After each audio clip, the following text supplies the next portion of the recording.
Vacancy, Monday, February 25th, 2019, held at the boardroom in the Scranton School District Administration Building to order. Stand. I'm sorry, I missed that on the Yeah. Allegiance to the flag of the United States of America and to the republic for which it stands, one nation, under God, indivisible, with liberty and justice for all.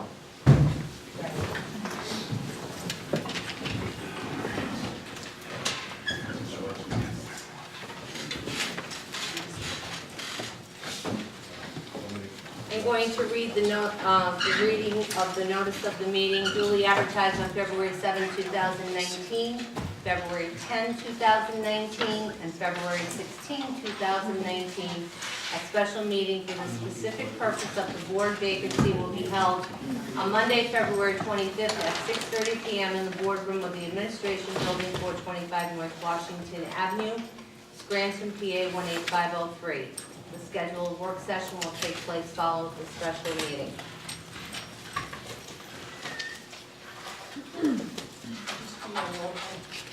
I missed the roll call. Roll call. Mr. Martin?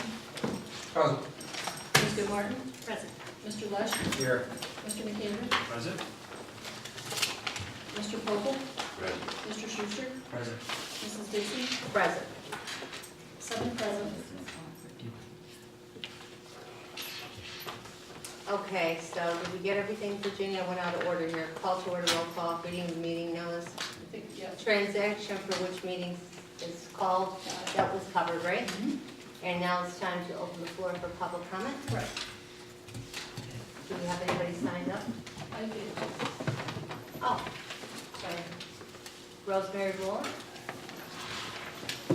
Good evening, directors and audience. I know what the special meeting is advertised concerning a replacement for our school board. I would like to just encourage everybody here in this room who have thoughts about running for the school board to take this thing very seriously. This on again, off again is causing an awful lot of disruption in our district. Nobody said this is an easy job. It's not. It shouldn't be easy. But there's 10,000 plus students in this district who are depending on a school board and all the people in this room to do right. So please, if you are going to take this job, you're applying for this job, please take it seriously and don't take it for a month or 2 weeks or 3 weeks and then quit because it's a hard job. It is a difficult job, especially under the circumstances we're living with right now. But it's time for people to step up, good people in this town, and step up and be positive about it and stay with the job when you take it. Thank you for your kind attention. Thank you, Ms. Rowland. Mr. Bob Wallace? Thank you. Members of the board, Bob Wallace, Scranton City resident. I've been to many meetings in the past, and we've seen what's gone on. The credibility issue to the city of Scranton has gone to zero because of what's transpired with our board. You know, nothing was more upsetting than to see Mr. Sunday get a pension for the things he did and created to the city and the residents here. To be able to get this pension, crime does pay. And that's the wrong thing to do here, and you need to make these adjustments. And that's why we need members on this board that are gonna show the credibility, more importantly, the integrity and the responsibility it takes to be a board member. No more the political ownership of them, no more playing the games, putting the people, but more importantly, the students that have to come first. I went through the Scranton School District here, a lot of us all went through our schools here, and we've all had our success and we've all had our failures. There's an individual here running for school board tonight, Mr. Bortwick. Yep. Who went on Twitter when I made comments about something I did and questioned my credibility because I had a felony.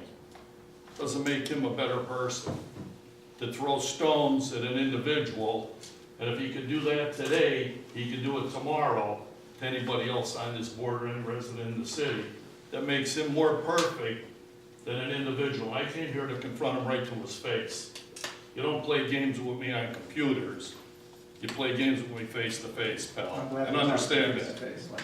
You're the last person who should be on a school board because of your integrity and your credibility. And maybe Mr. as Ball, a we're teacher, here for comments, this is, not I'm sorry, but this is publicly what he did on Twitter. So it's not that he kept it privately, he put it all over the place, so I'm confronting him personally. Beyond that, I'm through talking about you. Thank you. I would make a recommendation tonight to Lee Morgan. Lee Morgan has been a champion of the city of Scranton school board issues as long as I've known Lee. He's a hard worker, he's a down-to-earth resident of the city, he has property in the city, and he's devoted to the city. He just got done driving the water truck tonight, up in the gas fields. That's the integrity and the credibility he showed up here tonight. That's what we want on the board. Honest, hardworking, and truthful individuals. Not people who go in the back room or play games and try and disrespect people. I'm an employer for 57 years. I put millions of dollars into this economy. I want you to use your judgment, but use your heart and your common sense tonight in making the decision on who we put on this board. thank you. Thank you. I'm going to ask all the candidates, do you remember how we pulled them to, how did we? They can go into. Yeah, but how did we decide who came out first? Did we do it alphabetical? I don't remember. The order in which they were signed. Okay, thank you. We're gonna ask all the candidates to go back in our caucus room, and we'll call you out. Ms. Orr will call you out in the order in which we signed in. I couldn't remember if we did alphabetically or not.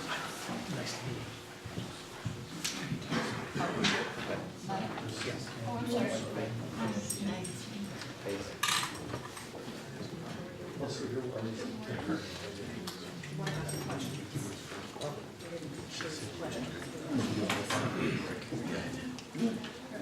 First, we have Mr. Morgan. Wait, before we do that, should we make questions? Yeah, I'm thinking that, and the number of. Can I just ask you to go back for a minute, Mr. Morning, please? I forgot about the question piece. We have 3 questions? I don't have any questions now. Does anybody have a question? They have to be the same question. Paul has a Paul? question. Mark, do you have one? Thomas, do you have one? Yeah, I have a question.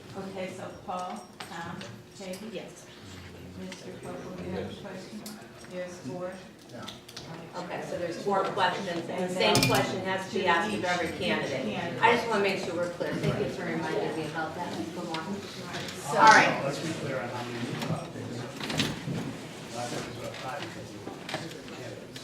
Oh, that's a good Yeah, question. we rewrote the policy, so we have a third of the candidates. Like the last time we did this when Mr. Pople got in, we had 12 candidates, so we four-named it. So, but I've asked Mr. Audi Mr. Rowdy, give us your and opinion. Mr. Laffey to look at that because it comes out to 1.66, so they have. Okay, so guidance. I have spent some time looking at it and looking at the rest of your policies. There was a provision in one of your policies that said all board policies must be interpreted in a manner that is reasonable and doesn't create an absurd result. Okay, So I think 1.66 of people is an absurd result. correct. Do we all agree with that? Yeah, So, the policy allows you to have a maximum of 1/3 of the vote. So that would be up to 1.66. Since we can't do 1.66, I don't believe that we should round up because that's beyond the 1.66. So my interpretation is, if the rule's in place, I think we need to have 1 person listed per board member. The other option is, if you disagree with that, we could suspend the rules with my interpretation and agree that you could do 1.66, but that will create I mean, if you tell someone that they can vote, like put a 1 by somebody and a .66 by someone else, then we can't stop them from saying .5, .2, .3, and it would create havoc. I would prefer that we never suspend rules. So I think that my interpretation is that it's one person per vote because we can't exceed that maximum. Okay, now the way the policy's written, if I'm understanding it correctly, because this was new when Mr. Vogel came in, is it's the person that has their name, God bless you, their name written down the most times, right? That's how we do the order. And if there's a tie, we pick it out of something. You pick it out of a hat and then you vote per order. As you vote, and the first person to receive the majority vote of the board is the one that's. Okay. But we are to determine that list before we begin voting. Yes, by the addition, the tally of those. Ties are picked out of that. Ties are picked out of that. Did you bring the hat, Mr.? No, I don't, sorry. Maybe So we Sarah just- could hold the hat. So we for it. just, Mr. Rowdy, so we just give our one person that we're voting for on a piece of paper to Ms. Orr. With your name on it. Okay, and we sign them. That's And correct. Mr. Gentilezza, who's in our chief compliance officer, sits with Ms. Orr, and you had decided someone from the press. So, Mr. Gentilezza, would you take your seat next to Virginia? And then, the board's pleasure, someone from the press. And a member of the media. Go in the back to tally. They did it out front Oh, before. okay. All right. No, you went in the back. That's what it was. Okay, you'll have to go to your place first. One name and you sign it, we give them to Virginia, we need Virginia, Mr. Gentilezza, and a member of the media. That's just for your own, we don't use those anymore, well, just for your own. So, Mr. Alvin, just to make it clear, we're each looking at one person. One. Okay. Even with all of the nonsense of the last couple meetings, we're still gonna pick one That's correct. and not have a backup. That's correct. Okay. That's right. Okay, so, On the heels of backup, should we create a list from these people that's that we what have she right now? does, that's what I understood. But That's where I'm going. That's I think exactly we what I know you were pick saying. two for a backup. Or not so much pick two, but have a list who comes in second, who comes in third, who comes in fourth. Because proverbial musical chairs of who's gonna be on the board this So year. I would suggest to start the process all over for a new appointment. Every time, Every time. every month, Okay, Every couple weeks. couple weeks. Okay. So, but from the way these are scored, I think that's what you're asking, Tom. We have first, second, third, and we vote, right? No, this is what Mr. Alvin said, we're picking one. One. We're picking one, if that fails, then we're picking one. What Okay. I was saying is pick two, have the backup. All right, we need a member of the media. What's the board's pleasure?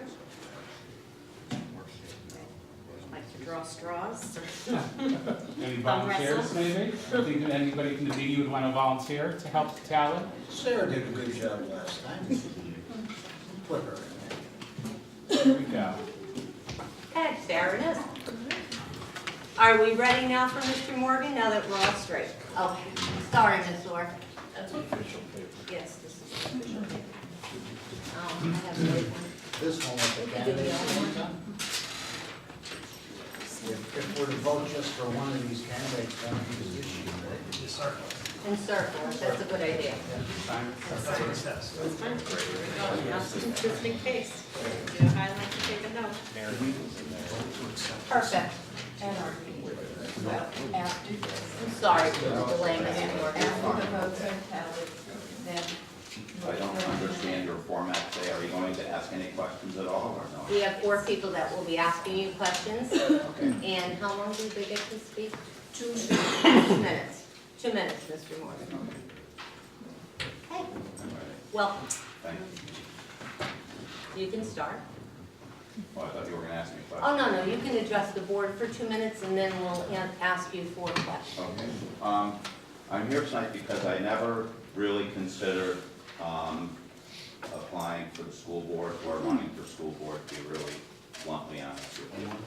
But, you know, we're faced with another situation where we're going to go into recovery plan for the district, and I understand that from all the decades that I spent at the Scranton City Council and reading those documents and understanding the PEL, and I understand what the district is facing, and I'm concerned about closure of public schools.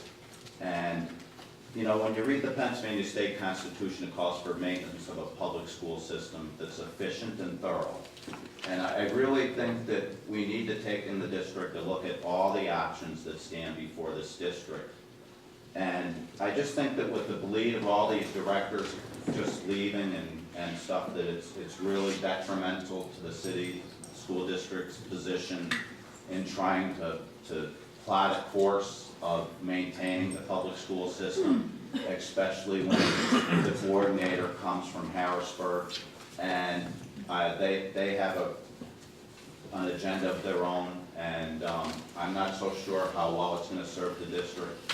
And I went to the meeting at the Lackawanna College where the Auditor General was there, and I was very troubled by that meeting because it took on the light of a political rally, and here's somebody that's moving with the power of the state, and I find that troubling. So what I would hope to do is, if appointed by this board, I would run for retention or election in the general election, and I would like to begin to look at a lot of the information that the district has to try to come up with solutions to some of the long-term problems that this district has faced with an overwhelming amount of nonprofits between, I have to assume, 30 to 40% of the tax base is tax exempt. Mr. Morgan, the time is up. You Okay. can finish your sentence, what you're No, saying. that's fine. You okay? Okay, now, Mr. Duffy has the first question.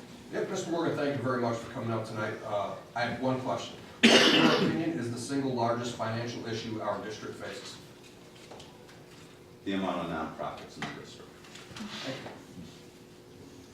Mr. Schuster? My question is any percentage of your household income, is it derived from the Scranton School District? No, nothing. You mentioned that you would run for retention. If you are not selected this evening, would you consider running outright? You know, I may do that, but to answer your question, I may just go out and try to sway public opinion to try to counteract the state, because I think there's a lot more power in numbers outside the school board seat than necessarily working with it in the constraints as a director. Mr. Morgan, if the recovery plan, which is basically we have signed up to abide by, and if that plan included a reduction in staff, whether it be teachers, non-professionals, or a combination of both, would you support that? I'd have to read that document. I'd have to look at the effects on the classroom and you know, the general welfare of the students before I could determine whether I'd support that or not. Okay, thank you. Thank you. Am I done? Yeah, thank you so much. Thanks. We want to make sure that he doesn't have to speak. Yeah.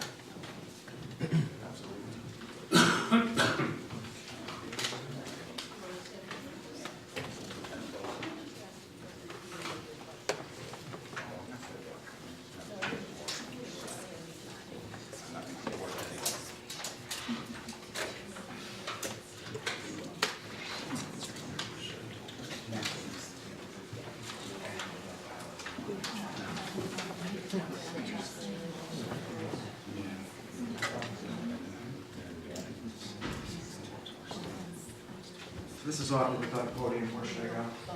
You want to? All right. So, everybody, thank Just you for the... identify yourself for all of us. Sure, my name is Tom Borthwick. I'm familiar face at this point. You have 2 minutes. Sure, thank you. So, I've been in this position before, and I want to thank you for the opportunity to stand here once again and apply for this position once again.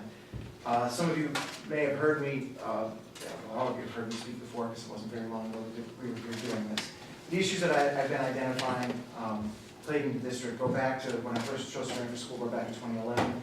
And I believe I make a solid case based on my resume, which you have in front of you, that I bring a lot to the table. And I'm going to be able to get here and hit the ground running. There's a lot facing this district from an educational and financial standpoint, and I have a background in both of those areas. Again, you've got it in front of you.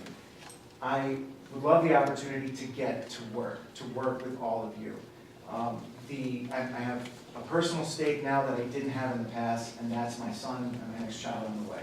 And because of all of that, you know, any of you who have kids, you understand that things change, and my priorities have changed. And the priority is to make sure that my son has a district that is better than the one that I went through. And it was a wonderful experience that I had. It made me the person that I am, and I understand that there are very tough choices ahead. And maybe it's a choice between something that is uncomfortable and awful and something that's even worse. But the bottom line is we have to pick the best course. We have to pick the best course together, or we're not going to be able to get through this as a district and as a community. Because school districts and education, that's the bedrock of Scranton. The city might be on a trajectory toward recovery, but without us, it's not going to happen. I've got family who picked up and moved out of the city because they don't want to have kids go through this district while it's collapsing. And it's heartbreaking for me, and I'm sure it's heartbreaking for all of you to hear something like that. And so I have a personal investment and a community investment in making sure that things get better and we work together to make them better. And I would love to take questions. We have 4 of them. Mr. Duffy will start with the first question. Evening, Tom, thank you for coming. What in your opinion is the single largest financial issue facing our district? I mean, it's single largest is the funding formula. There's no question. I don't think on the board there's nothing legislatively that you can all do to fix that. However, you've seen through the receipt of those grants from the state that the public pressure and the public awareness the board has been bringing to the issue it sounds like Harrisburg is listening. And I know that you in particular have focused on that. So I believe that maintaining that public pressure and, you know, the Auditor General came, he had his town hall recently. You know, using him and his voice on a state level to pressure the legislature and governor to have an equitable funding formula. I mean, the amount of dollars that we were shortchanged, and forgive me if my estimate is incorrect, is something like almost $20 million a year, based on this $2,000 per student shortage and disparity between similarly sized districts. So I think that's the #1 issue. And it's unfortunate that the board isn't able to legislatively address it, but at the very least, you have voices, and you've been using them to success. Mr. Schuster? Does any percentage of your household income derive from the Scranton School District? My wife is a teacher in the district. And will you be abstaining from votes that pertain to teachers' contracts? I can't commit to that, and I'll tell you why, and it's not meant to be scandalous. I believe in a baseline that all workers deserve a fair contract and wage, and that's as a union member. I would never vote on anything that would be personally, like individually related to my wife, though, no.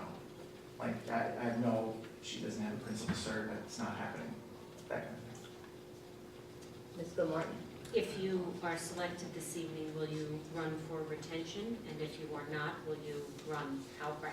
Yes and yes. Mr. Pokel? Tom, if you are appointed to the school board and as time goes by, if the PFM recommendations for our financial problems, if part of their recommendations entail laying off employees, teachers, non-professionals, or whatever combination, would you support that? So there's a couple of caveats. #1, I know that what PFM is probably going to recommend is going to be unpleasant.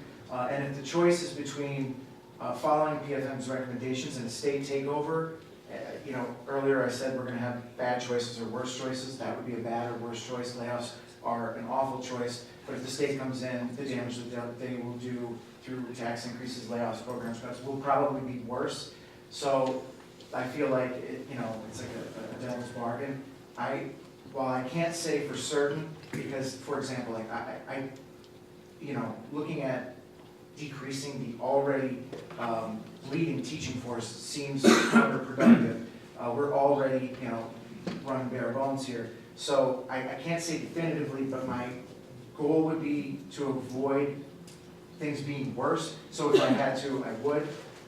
But again, I'd want to see the recommendations. And I have thought about that quite a bit, and I would like to say that as a director, I would feel if I were there, my role would be to work with PFM to avoid that from happening. Not all of us have all of the answers. However, by pooling our ideas to save programs or to save money, we're going to be better off rather than letting one entity, we work with them, maybe we can stave off the worst, is what I'm saying. Thank you. All right, thank you very much. I really appreciate the time.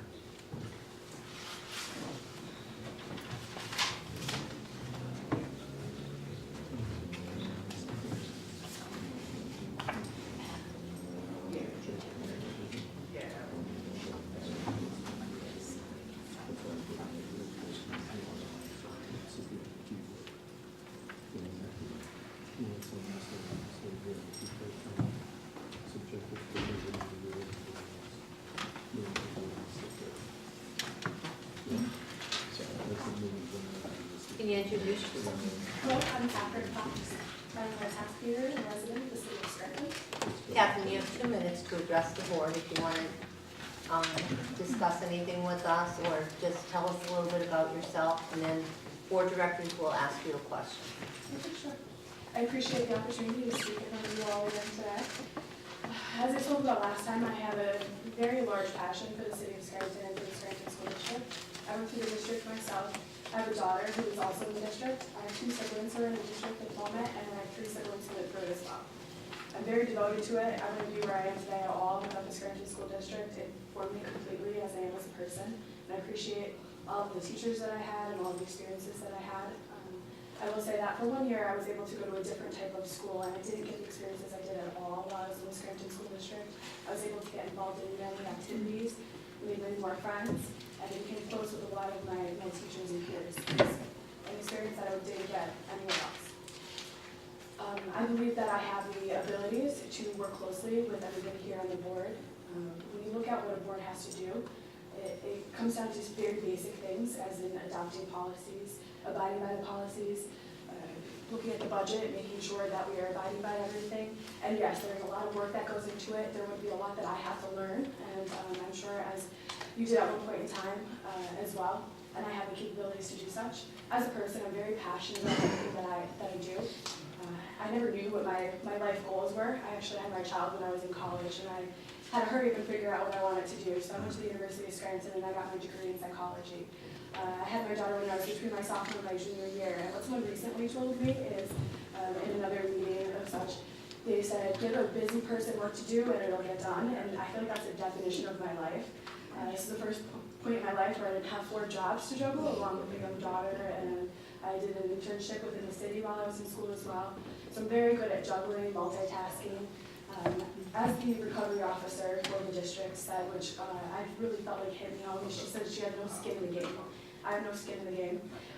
What I'm passionate about is helping children and making sure that they have the needs, and that the board and everybody in the city is doing what we can to better their environment and to give them the education that they need. Every day I work with community service. I'm always working. Catherine, excuse me, the buzzer just went off. You can finish up what you're saying. I always work with local organizations to give back to the community, and I would love to be able to give my time, my expertise, and I have experience with numbers and crunching budgets and all those kind of things. And what I'm really good at is looking at processes and methods and finding a better way to do them. Even if they don't look like they need adjusting, I find the easier way and the more productive way to do that. So I really feel like that would be beneficial, and my goals are at heart for this. Thank you. Thank you. Mr. Duffy's going to ask, we have 4 questions for you. Don't run away. Mr. Duffy, Director Duffy's going to ask you a question first. Ms. Fox, thank you very much for being here. I have one question. What, in your opinion, is the single largest financial issue that our district faces? The single most large, well, see, I was looking at the PFM report recently, and I know that addresses certain things like the buildings that we have that have a higher cost, but have I need a lot of work done, and then also the transportation. But then when we're looking at the buildings and what could potentially be closed, then we're looking at higher transportation costs. So, I know that we're also doing the GESA report, where we have to make sure that the requirements are met, or else we won't save the $600,000 from that. So I believe that the largest financial restraint would be within the buildings and the transportation. Thank you. My question is, does any of your household income derive from the Scranton School District? Does any of my, Any of your household income? I didn't hear the first sentence. Does any of your household income come from the Scranton School District? Oh, no, I'm so sorry. If you are appointed this evening, will you run to be retained? And if you are not, will you run outright in this next election? I would love the opportunity to serve the board in whatever way I would have to retain. If you are appointed to the board and Pennsylvania Financial Management decides if their decision is that it would impact the employees of the district in the form of a layoff, whether it be teachers, non-professionals, or a combination, would you support that? With the correct information and the correct census of the board, and I would support whatever is necessary moving forward. Thank you. Thank you.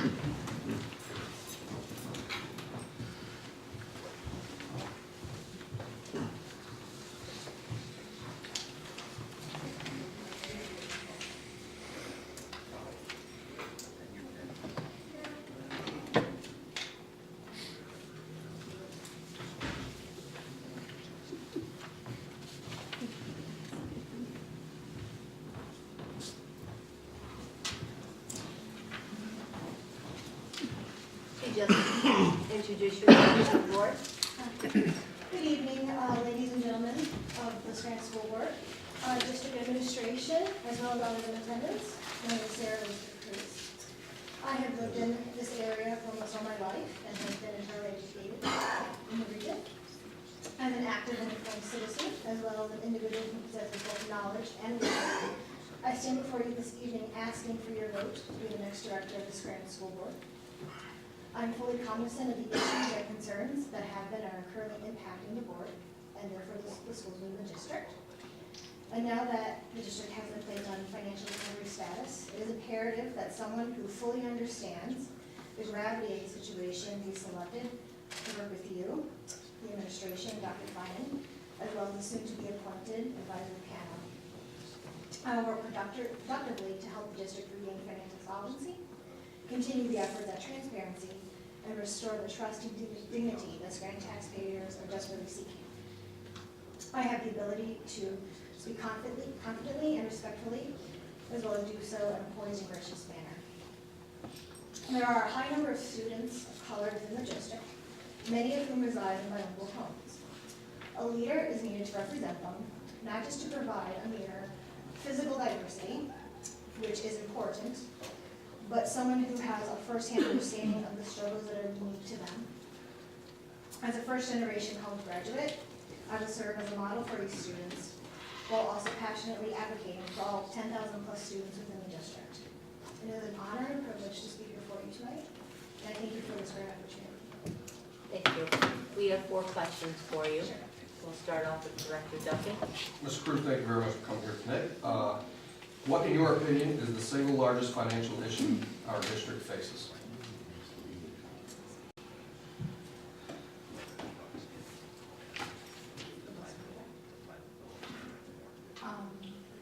Having attended previous school board meetings, work sessions, as well as being an informed reader of the Scranton Times, it seems that that is an issue that is not only the issue that is most talked about, but it seems that's something that has been an ongoing issue for many years, and that was allowed to continue without anyone trying to repair it. So that now it's a major issue financially for the district. Thank you. Mr. Director Shoes. Is any of your household income derived from the Scranton School District? No. Sarah, if you are appointed this evening, will you run for retention in the upcoming election? And if you are not, will you run outright in the next election? Yes, I will run. If you are appointed to the, Scranton School Board, and the PFM recommends, as part of their recommendations, involve layoffs, teachers, non-professionals, whatever combination, would you support that? That's a challenge, because there have already been some emails, librarians and other employees. I don't know if this I can answer outright without looking at the numbers and without looking at which employees they would want to lay off. Because it's a challenge. I don't think laying off one single person in any capacity is good. Every person contributes to the district. Thank you. Thank you. Thank you.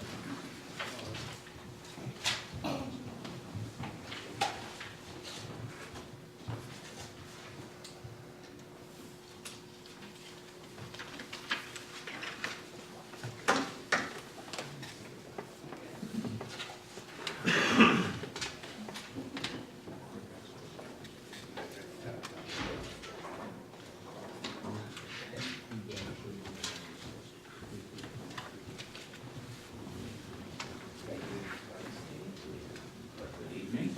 Good evening. You have 2 minutes to address the board, and then we'll ask you 4 questions. That sounds like a plan. Well, good evening, everyone. Thank you for having me and giving me your attention. I'm going to cut to the chase. I'm here to help this school district become the best school district in the state of Pennsylvania. I've been in Scranton since 2002. I came for the PhD program in Marywood, and Marywood subsequently hired me as their workforce education director. And as far as my community service, for all these years, I've done nothing but advocate and work for the students and children in the Commonwealth. One of my key successes was the Every Student Succeeds Act. I was selected by Secretary Rivera to be on that statewide stakeholders to write and the Every Student Succeeds Act. And that was a model for the way I think the school district should approach the recovery, because it was stakeholders from everywhere, from the community, and learning leaders and thought leaders that all put in ideas to fix it. One of the things that I'm recently doing is, even with the Hazleton School District, it was an incident with the police that a student was use of excessive force. I got the video on Facebook, was sent to me. Within 24 hours, I had that with the the Pennsylvania Human Relations Commission, and we, and 2 days later, we were in the school district addressing the school board on the fact finding on how this police force brutalizes students. I do serve on the Scranton Human Relations Commission, and I chair that commission, as well as the commissioner with the Governor's Advisory Commission on Latino Affairs. But my work in the state of Pennsylvania is for every student, regardless of their ethnicity or their gender.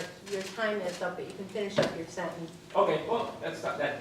I didn't want to make it clear that I serve on all these commissions that are designed for equity and diversity, but my commitment is to every student in the state. Thank you. Director Duffy will ask the first question. Sure. Thank you, sir, for coming out tonight. My question is, what, in your opinion, is the single largest financial issue our district faces? Single largest financial issue? Yes, sir. Oh God, it seems like there were so many. But I'm thinking the transportation issue with the, that was huge because as I've been following it, there hasn't seemed to been any way to negotiate and get beyond it. So as long as that's there, it's one of those big white elephants that no one wants to touch, but it must be dealt with and to move forward. Thank you. Thank you. Does any of your household income come from the Scranton School District? Oh, not at all. My income is retired military. Mr. Moore? If you are appointed this evening, will you run for retention in the upcoming election? And if you are not, will you run outright in this next election? The answer is yes. I was asked, and I would do it. I ran for state rep last year, and it was slaughtered. However, I despise politics. I love government that works. I take my orders from the governor, and that's the way it is. I love government that works. I love on boards, Catholic Social Services Board of Directors, and everyone is going through financial difficulties, and my job has always been to help guide, beyond that. So I have chaired the Alzheimer's Association. I was the chair of the audit committee, so we've, coming on to that, I was able to get clean audits for 3 straight years, as well as I serve on the Team Pennsylvania Foundation, and I serve on that audit committee, and we've had, for the 2 years that I've been on that committee, clean audits. And that means after cleaning up, that's so the answer is yes, I'll run, absolutely. I've already kind of got a little army of runners, I guess that's what you call them, from all over the city, not just one particular group. Sir, if you were appointed to the Scranton School Board and the PFM and the recovery team comes up with recommendations that include layoffs of teachers and/or non-professionals or any combination of the two, would you support that?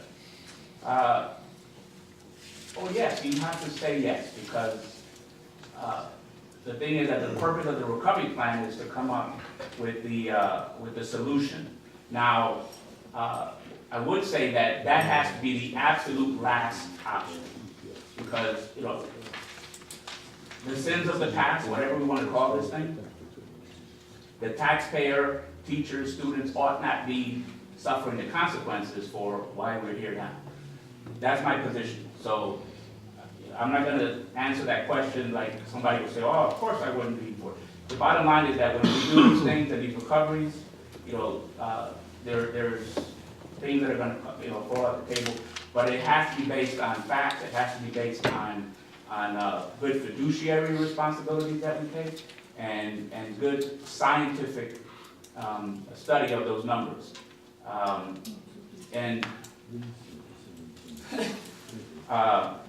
One of the other things is that when we thought about the committee is that I want to, my contribution would be that that particular committee, it really does have to be made up of stakeholders from the learning community. People that teach this at Meriwether University. We do the certification for the superintendents.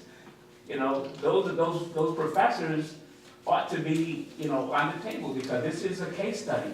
We can't have, a certification program, down the street, and then over here something totally different is happening. So the answer is yes, and I'm excited to look at what those numbers mean, because I know, you hear all kinds of numbers and cuts, but what, when you're on the inside, then you get to see what they mean. You get to see how they became a deficit. And, the best contribution is that you don't repeat those mistakes, that you learn from them, you atone for your sins, and then, just drive this forward. One thing I want to say about that, in December, the Pennsylvania Department of Education had the State Aligned Standards Conference in Hershey.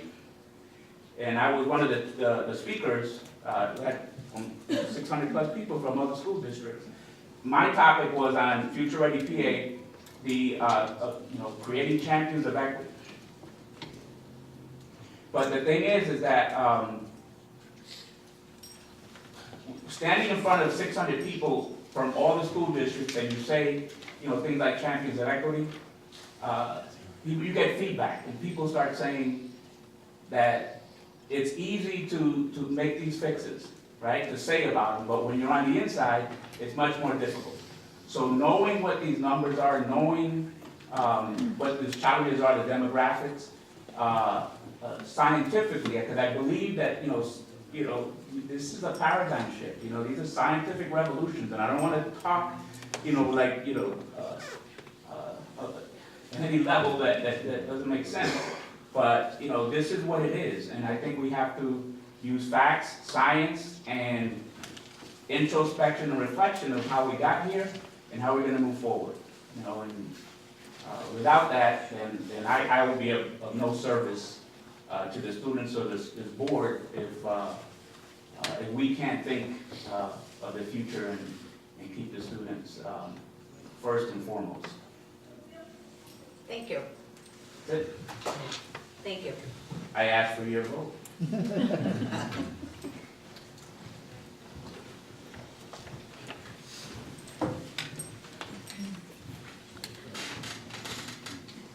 So we're just repeating, we're going to use this sheet and circle it and sign it.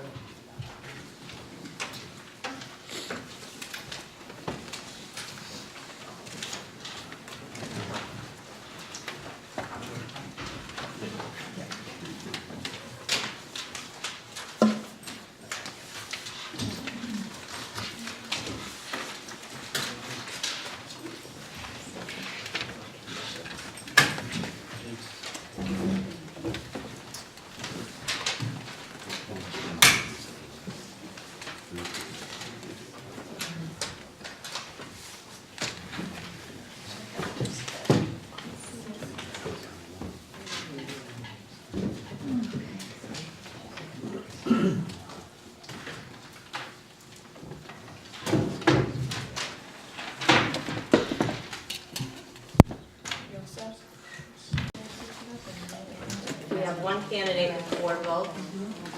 That's the order of how they'll be voted, yeah. That's the priority of how they'll be voted. Okay, so that candidate, do I read that name now? You can, yes. Tom Worthwick? Yes, you're gonna vote, you will read that name, and you will vote that name. And then the first candidate who gets a majority vote will be the appointed candidate. Okay, so am I asking for a motion now Yes. to vote for Tom Yes. Worthwick? Yes. Make a motion to vote for Tom Worthwick. Anybody have a second? Second. Roll call? Mr. Duffy? Yes. Ms. Gilmartin? No. Mr. Lush? Yes. Mr. McAndrew? No. Mr. Popel? Yes. Mr. Schuster? No. Mrs. Dixon? Yes. 4 affirmative, 3 negative, motion passes. Now, Mr. Hobie, with this vote, do we need a majority of the whole? No. You No. need just a majority. So, should we call them all in? What do we do? Well, that's protocol, that's just protocol. I think you probably should, topic that we're done and the results. Okay. Yeah. Virginia. And then we have to call Mr. Borthwick out to swear him in, right? If you swear it tonight, okay, it's 10 days.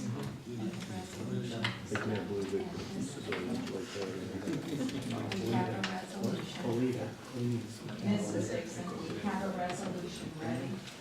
Okay. And once the results are given, you'll vote on the resolution.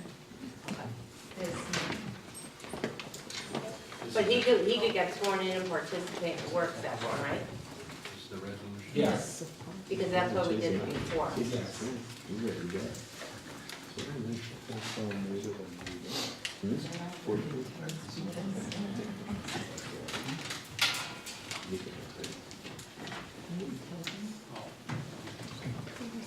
I think I speak on behalf of all the board for thanking all the candidates for coming out today and participating in our vacancy, trying to fill the board vacancy seat this evening. Tom Borthwick received the majority vote, and congratulations. Ready to be sworn in? Sure. How do I go about getting sworn in? This way. Read you, We put a little pin in your finger. That's it, yeah.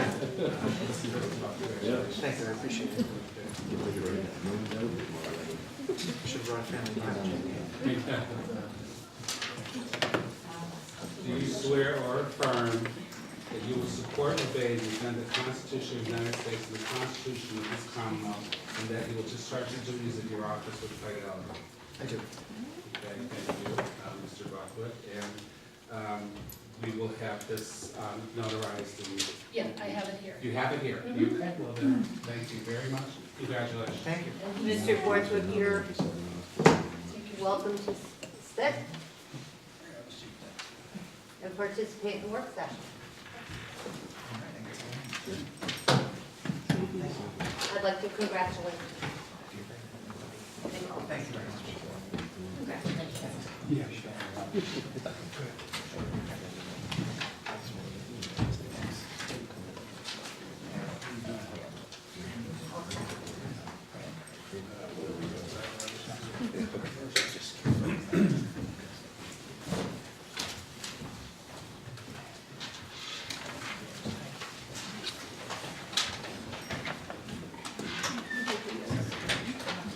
I'm gonna go right into the work session. We have a resolution, well, Mr. Work, you did it?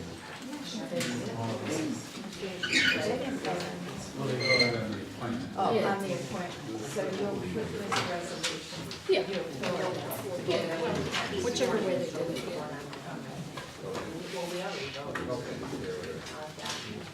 We have to, Mr. Rowdy, what do we do with this resolution? We voted on it, then, You no? voted on it, that'll be included in the minutes. Okay. Yes. Ms. Orr, are you ready? I'd like to Ready. call to order the work session Monday, February 25th, 2019. And we'll start with that. Do we have to do a roll call? Yes, roll call. Sorry. That's okay. Okay, Mr. Borthwick, present. Mr. Duffy, Present. Mr. Martin, Present. Mr. Rush, Here. Mr. McAndrew, Present. Mr. Pople, Present.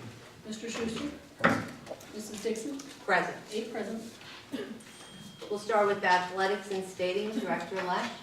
Yes, we're going to have two resolutions. One is to approve backcourt hoops, use of Scranton High School Gymnasium. We'll also have a resolution to approve the apartment use of Whittier for the adult basketball program. Both will be under the consent agenda.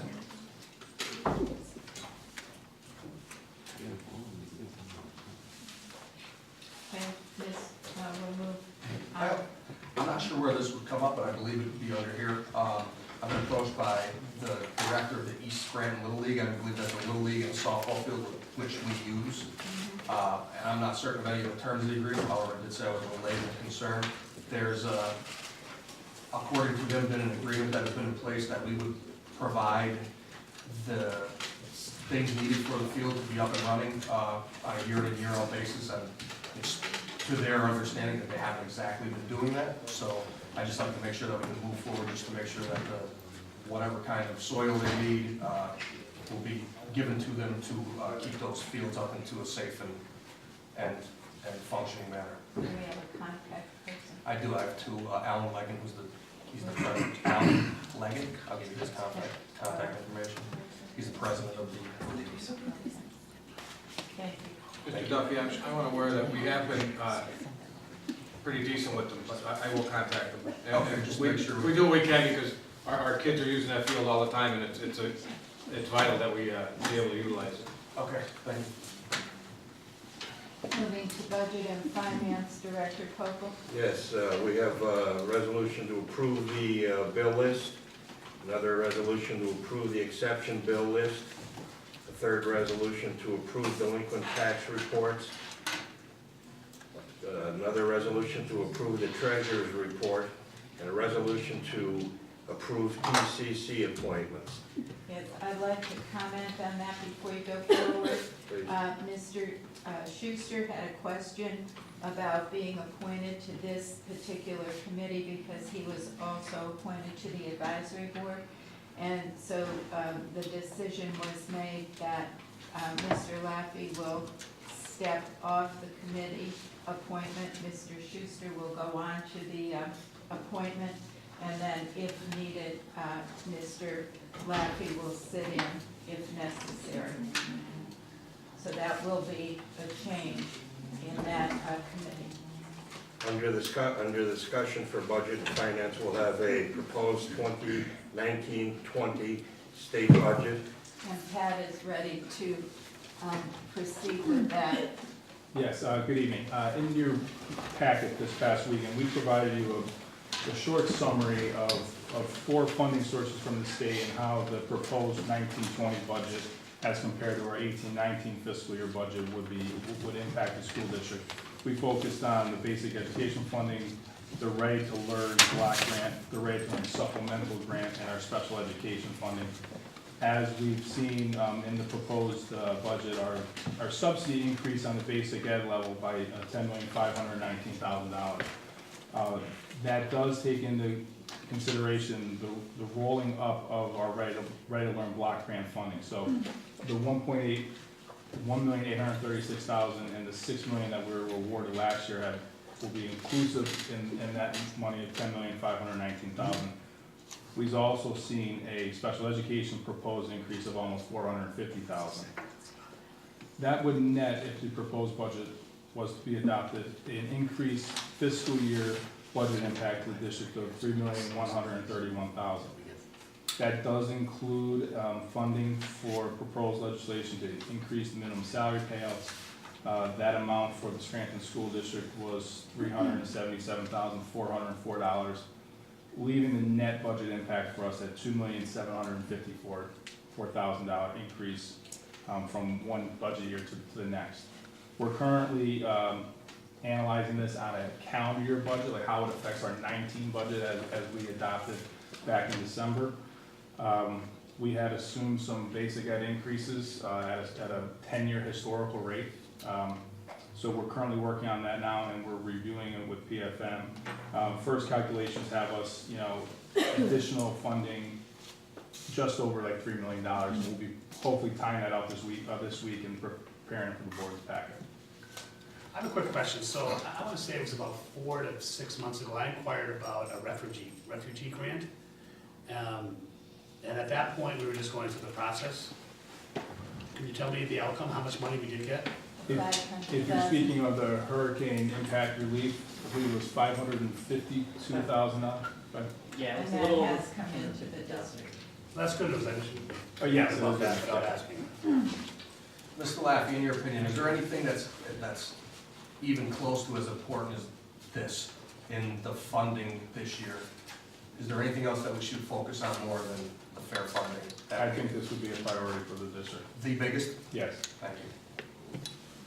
Now, the Ready to Learn block, is that a grant that's the one that we apply for every year, correct? So the Ready to Learn block grant, not the regular supplemental grant, is a grant that we've had now for the last few years. I believe it used to be called the PA Accountability Block Grant, converted to the Ready to Learn block grant.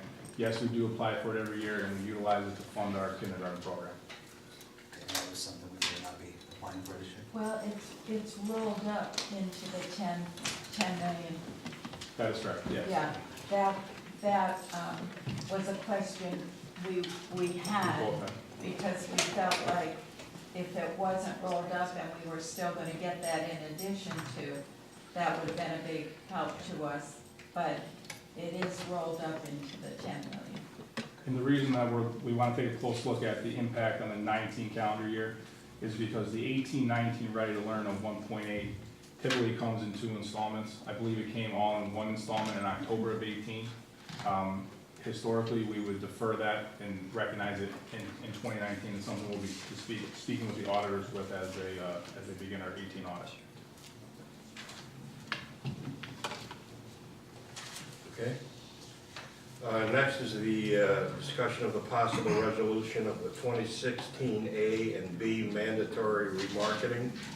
Yes, we have some information this evening on that, Mr. Lefty. Yes, at the last meeting, we kind of brought to your attention that our 2016 A and Bs have a mandatory tender date this year of June 15, 2009.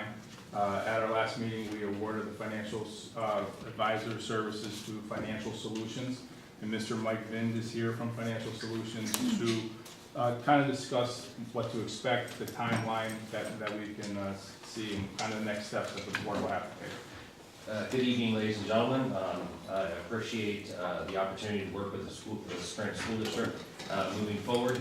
I'm Mike Vint from Financial Solutions. I'm the managing director there. We have 5 offices, including one down the corner here at Spruce and Washington above the Rite Aid building. We've been working with Pat and PFM and the rest of the administrative team to go through your debt portfolio as soon as we were appointed, and part of our RFP process and responding to that was getting facile with all the district's financial instruments. One, as Pat mentioned, that is up for renewal this year on June 15th is your outstanding 2016 A and B bonds and notes. It's approximately $8.5 million that remain outstanding in that. If the school district fails to remarket these bonds by June 15th, the interest rate increases from 4.125% up to the max rate at 10%, which accounts for approximately a little over $500,000 a year in increased interest expense. Given the Pennsylvania State Intercept program, the fact that the school district just completed a remarketing last year of your 2014 note, and the current market rates, which have moved in the favorable direction in the Scranton School District, we feel that there's not going to be a large issue in getting this remarketing completed. We just wanted to bring to your attention that you should be seeing a formal resolution probably sometime in April. Also with a list of professional fees that would be associated with this remarketing.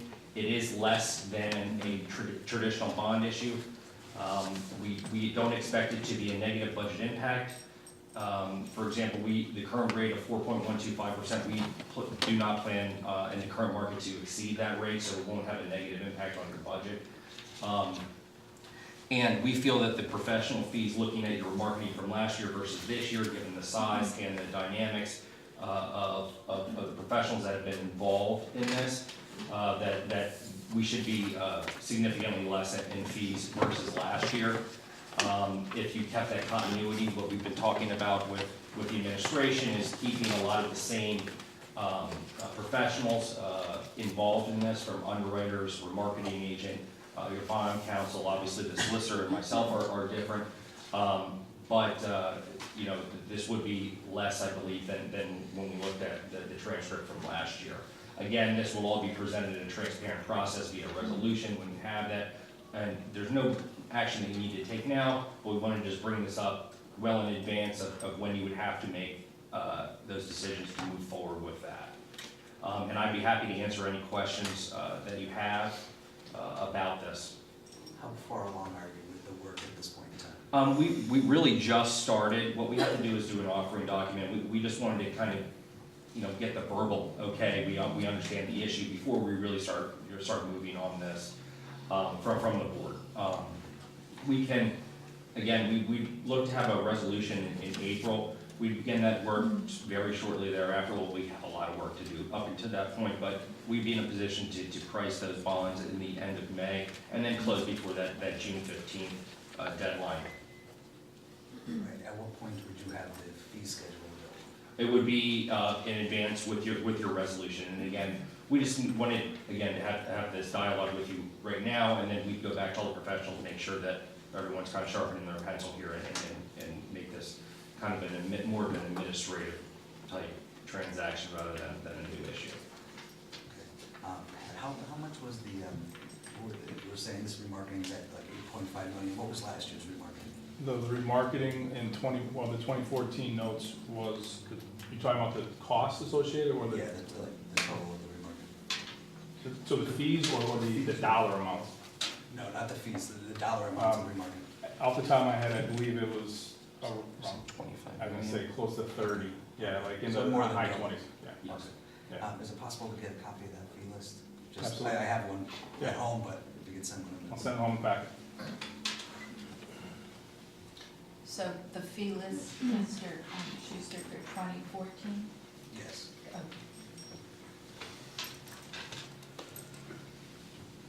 That it? Next will be a resolution to approve appraisal costs for LJA and Samuel Morse. And last would be the introduction of the Chief Recovery Officer. Yes, and I have, I'm bringing you greetings tonight from Dr. Candy Finan. She will be here for your March 4th legislative meeting, and she will address the board and the community at that time. Today, she asked on her behalf if we send out the invitation to apply for Financial Recovery Advisory Committee members. What went out today was that members of the committee will include the following: the Scranton School District Superintendent. The Scranton School District Board of Education would appoint the following: 2 members from the Scranton School District Board of Education, 1 principal of the Scranton School District, 1 business official of the Scranton School District. We have asked interested people to apply, sending their interest to Virginia Orr by March 1st of 2019, and hopefully the board will address who they will recommend prior to the March 4th meeting. The Northeast Education Unit was also contacted today. They are to appoint 1 employee, 1 representative from a charter school or cyber school where SSD children attend, 1 special education advocate, 1 superintendent or school director or business official of an adjoining school district, and 2 residents of the Scranton School District. Interested parties should contact Mr. Bob McTiernan at the NEIU, and the press release has the correct date and email address. The other group that will appoint is the Scranton Federation of Teachers. They too were contacted today. They will appoint 1 teacher to the committee, and any interested party would send their interest to Ms. Boland, and the address was provided. Dr. Finan would hope that she could meet with the Financial Recovery Advisory Committee for an introduction meeting sometime in the week of March 4th through 7th, after the March 4th board meeting. And so that is the work that's going on at the moment, and the board has a role in this, and Ms. Orr will be in contact with you. I have a couple quick questions. I'm sorry. Sure. All right, so I understand the process, well, not the process, I understand what's gonna occur, but are there processes involved, or processes? So you said the Northeast Educational Intermediate Unit, is it their board who's gonna decide? Or No. is it? It's Mr. McTiernan. He decides? Yes. 1, 2, 3, 4, the 6 people that are gonna represent that party? Yes, and that decision will be made by them sending a letter of interest to him. Okay, and now, why- any candidate's gonna be interviewed? Or are we just gonna pick by next Monday? Because it's a short time period. Yeah, no, they would not be interviewed. You will receive the paperwork that Ms. Orr gets from each of these people, if you're talking about the board now. Well, They're gonna be selected by paper, right? Yes. Okay. I think that's what Mark's asking, right, Mark? Well, there's no clearly defined process there, just that we're That- doing this, that they're is- doing that. That is the process. So let me go. Step 1, a press release was put out with an invitation to apply. All of the organizations who would appoint have been notified that people will be sending them a letter of interest and the reason why they believe they're most suitable to serve on the committee. And then the 3 groups, the Board of Education, the NEIU, and the SFT, will send their appointments to me, and I will prepare those for Dr. Feynman, who will announce the total committee when she presents to the board on March 4th. I think the question though then is how do we as an entity do that, because we won't be meeting again prior to that? Well, you can do it in your executive session prior to the March 4th meeting. We can, I don't know about everyone has to have their information into Ms. Moore by March 1st. All that information will be sent home to you in the packet, in the Friday packet, for your review over the weekend. And then at your March 4th executive session, you can review all of those and discuss who your appointments will be. I don't believe we can I'm do not, that. I'm not sure that I that don't can be done in think so. executive session. Well, if you want to No. do it on the floor, I mean, I don't. I'll have to look and see if there's a Yeah. specific Does Ms. exception under the Recovery Act, but I don't believe so. Does So you do it on the floor then? Fine. It should, yeah, does, okay. No, I was just, I'm wondering if, because Ms. Finan has been, Dr. Finan has been elected to do this, does she have a process that we should follow, or? This we- is her process. Okay. I have had nothing to do with this process. No, I sent it out on her I behalf. think you completely misunderstood the question. I was asking if maybe you could contact her and see if there's a best practices that have been followed in the other districts that are in this phase. She has contacted several different districts that are in recovery. And she spoke to them, and this is what she came forward with. So what you're asking is, does she have direction for you as to how you should pick your people? Correct. And her comment to that, because I figured that would be a question with this board, her comment to that was, in the letter of interest that people send to you, that will be your information as to how you would like to approach this, so. Yeah, we should do it out on the floor. Yes. So now any board member or any member of the administration that's gonna be part of this committee, they're gonna submit a letter of interest? Well, the superintendent is automatically on this committee. He or she does not have to submit a letter of interest. The other person is the one person from your business office. You have one person in your business office. That person would not have to submit a letter of interest. The principals, I believe you select a principal. The principals do have to submit something to Ms. Orr. And the two members from the Scranton School District Board of Education, that is something that you would talk about amongst yourselves. I don't believe, knowing the skills that you all have and the positions you all hold on the board, that you could discuss that amongst yourselves as to who you Doctor, would are like you, to so represent. you're not recommending the principal, the board is? The select board Okay. well, the letters of interest go to Ms. Orr. I just wanted And to she confirm sends that. them to you. I do not recommend anyone for this committee. Okay.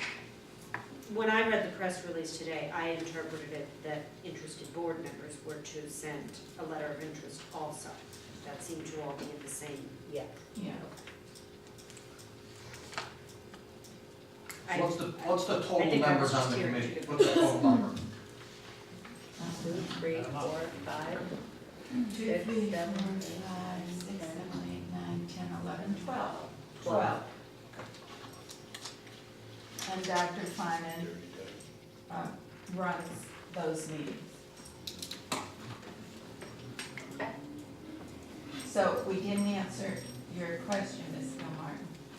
And I believe you said that the way you read the press release was that interested board members Yes, would submit a a letter of letter of interest. interest. Yes. So that would be up to the board. I mean, that's just the way I interpreted I it. read it that way. I did too. I did too. So, get writing, I guess. What do you mean by a letter of interest? Just stating I'm interested in the position? Yeah, for example, you would send it to Virginia saying you're interested in the position and why you think that you're best suited to sit on the committee. But we don't know what the doctor's mission is quite yet, so what do we know about? Her Financial mission, recovery. yeah, her mission is to come into the district and by May 6th, have a recovery plan for the district that would help to bring you to financial solvency. She has 90 days to do it.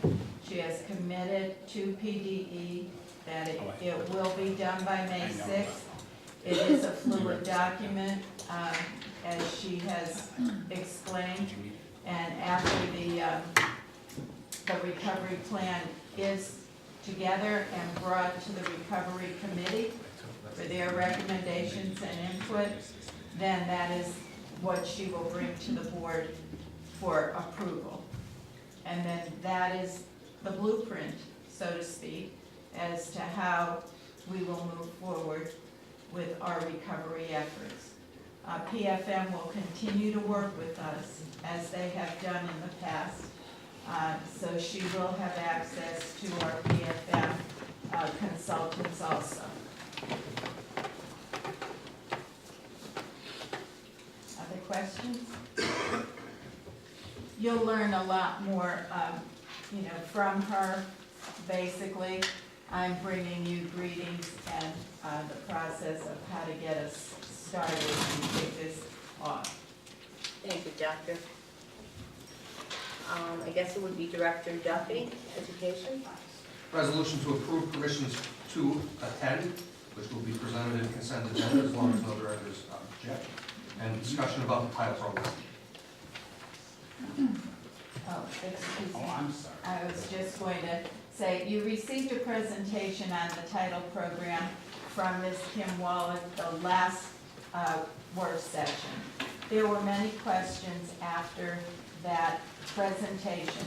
In your packet this weekend, you received several pieces of information that Ms. Wallach wanted you to have, and she will come back again at our March 4th meeting, and she will review what she went over the last time, and she will take any questions that you might have. And we thought it would be a good time for her to do that with Dr. Finan here, to hear what her recommendations are. So this, excuse me, Doctor, but this that you sent us is basically outlining the program? And the questions should be directed to her on Monday's meeting? That's correct. So this is just a synopsis of what you did the Yes. last time she was I here. believe you asked Virginia Ware to send that to you, and Correct. Virginia asked me, and I do have a got bunch you of that. questions, but I'll wait I till that. have Yes. them too. She will be here to answer your questions.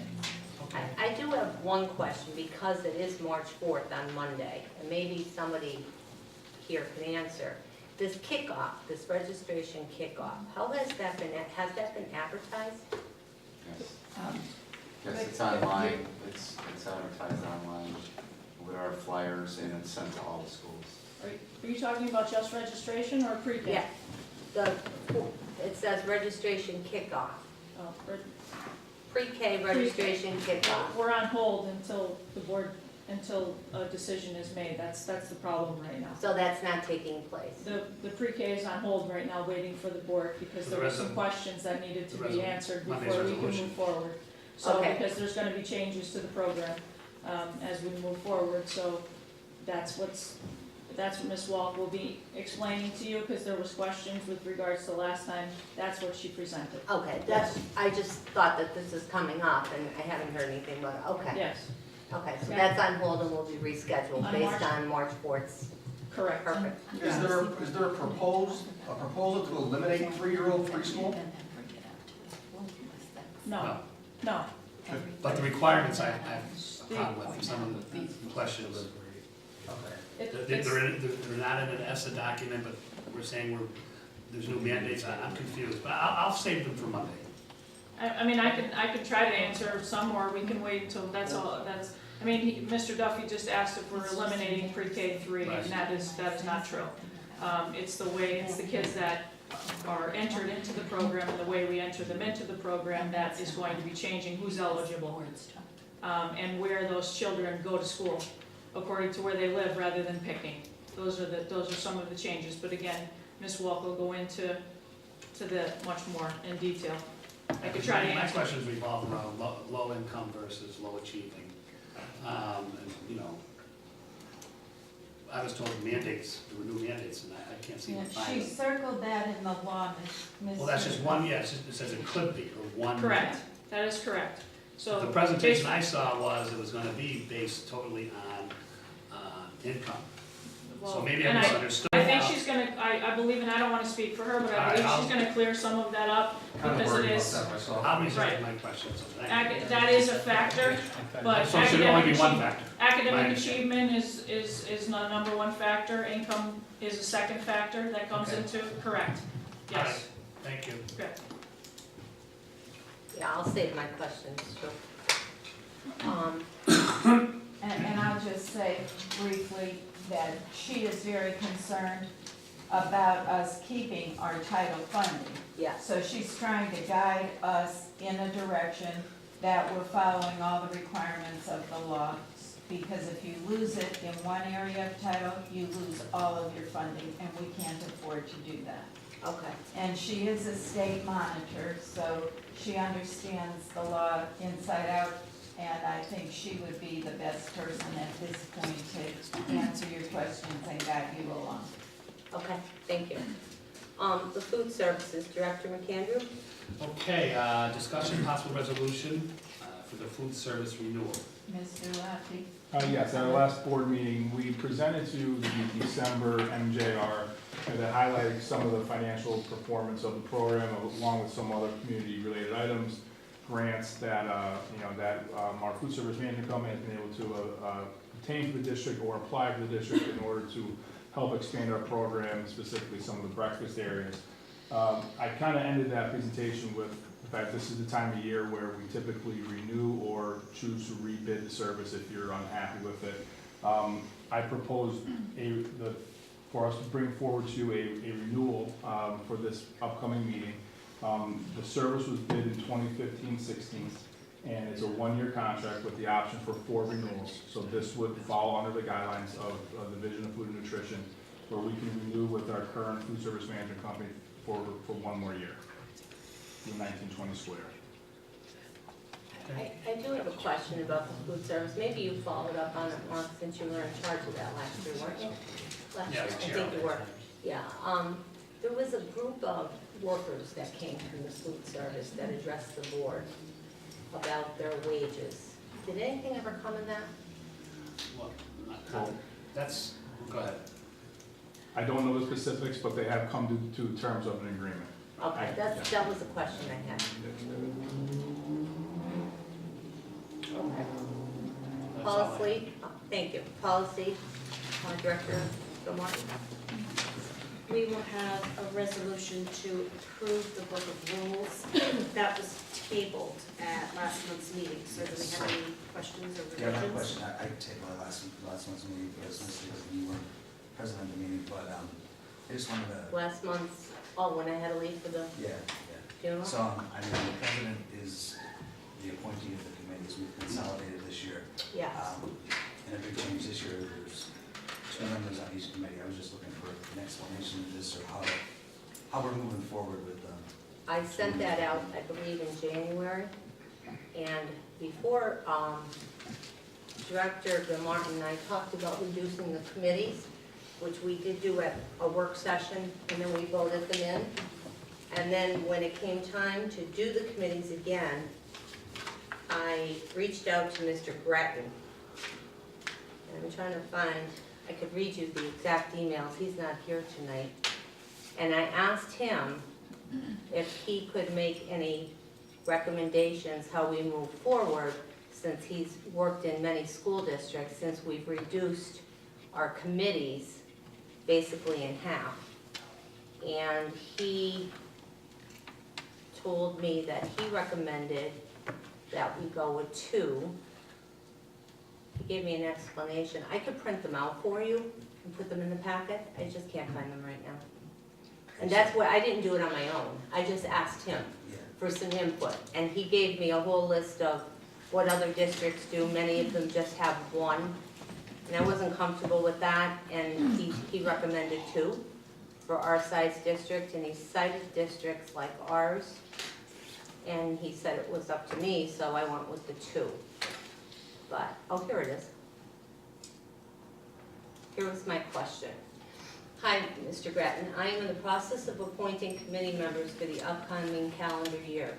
As you know, we reduced the committee numbers to 8 committees. Our policy states that the board president and superintendent serve on all committees. We discussed but never voted on the amount of board members that serve on a committee. In your experience working with school districts, I would love to hear your input regarding a chair and 2 additional members as we currently follow, or a chair and 1 additional member. Looking forward to hearing from you. And he got right back to me. And he said, Dear Mrs. Dixon, that is totally up to the president. It appears to me that your configuration is excessive, especially since you hold your meetings as a committee of the whole. Because the president and/or VP are incorporated as members, there is little chance that you would ever have a meeting whether either the committee members or the officers were not present. I would suggest that a chair and a co-chair are sufficient. In my recent experience, Harrisburg only had a chair, and Allentown had a chair and a vice chair. Other districts typically just have a chair, but that is when they can be more flexible with meetings because they hold them at various times determined by the chair. I hope that helps. Okay, that's where I got that from. So at this point, like, if there's a tie in committee, are you the de facto member? That's how I understood it. That's how I understood it, because technically I sit on all Well, the it's always committees. been, chairman's It's always been. yeah. And Dr. Kirian's on every meeting and at every meeting, but she doesn't vote. Chairman always breaks all ties. Yeah. Chairman is the one that appoints all committees. That's part of being chairman. I would have answered that, I would have answered that, but I had to leave that night. Yeah. So, and I heard that somebody told me that was brought up, and I figured I'd bring it up tonight. I'm glad you did, thank you. I guess I wish Mr. Gretton had been privy to the conversation around this, because I certainly was not of the impression that the number of members on the committee was going to change. That, I don't think we even ever had a full discussion on it. I really was thinking that we were distilling down to 8, but that we would have 3 members. That, I mean, it never came up, so I never, and that's my fault, that I just assumed we would go on. And before I did anything, I did reach out to him, and he did say it was up to me, so I did the 2.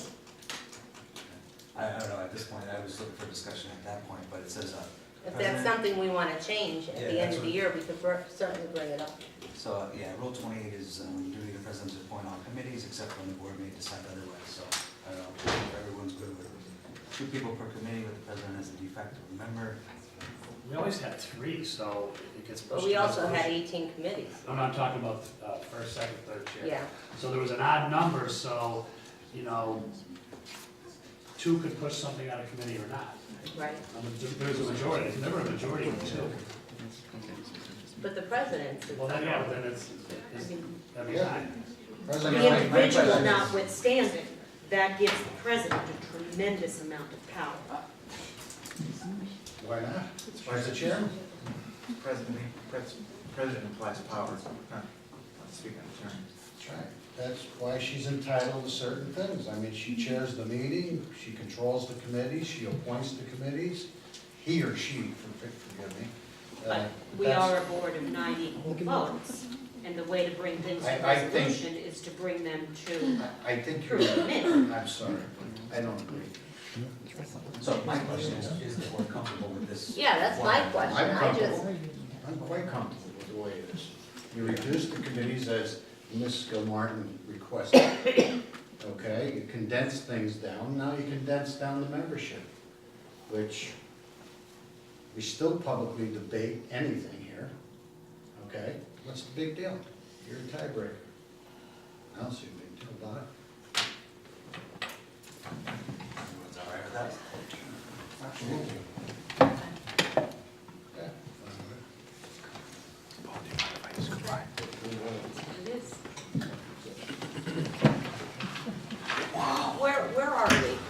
Oh, the book of rules. I have no idea. So I, What was the wow? What's that?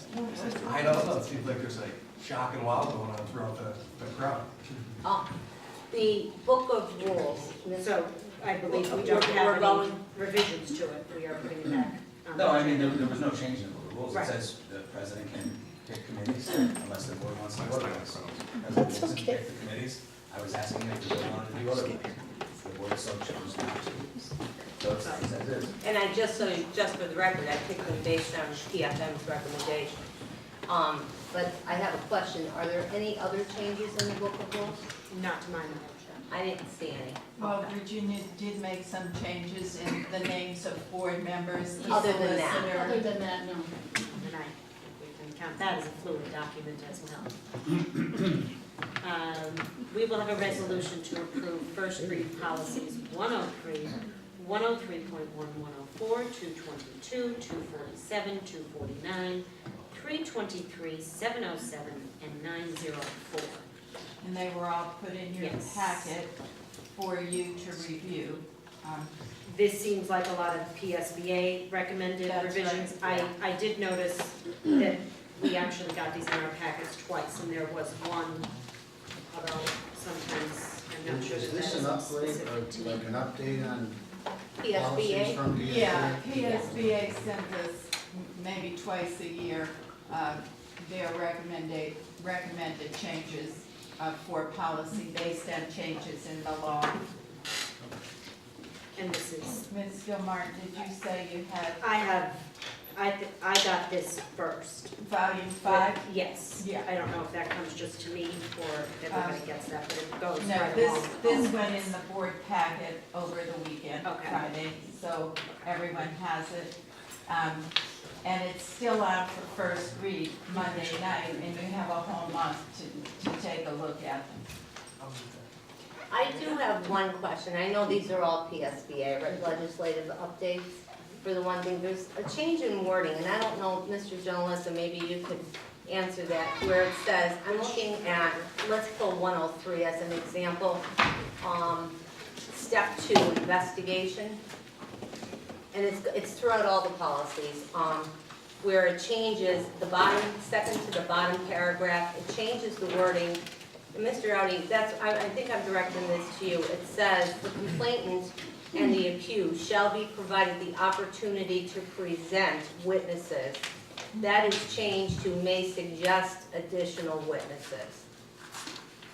I don't know. I know in school law, it's always been the opportunity to present, so I don't know if is that a PSBA change? Yeah? Okay. It just caught me when I saw it. It This kept is a popping volume out. 1 from January 2019, and they do Okay. come out with actually 6 to 7 revisions during the course of the year. And you should have a brief summary rundown in the beginning of your packet Right. that will explain, that's like a cheat sheet that I will always present to you, that it's a little caption, instead of reading 5-6 page policy, you just quickly read what they're trying to get at. Okay.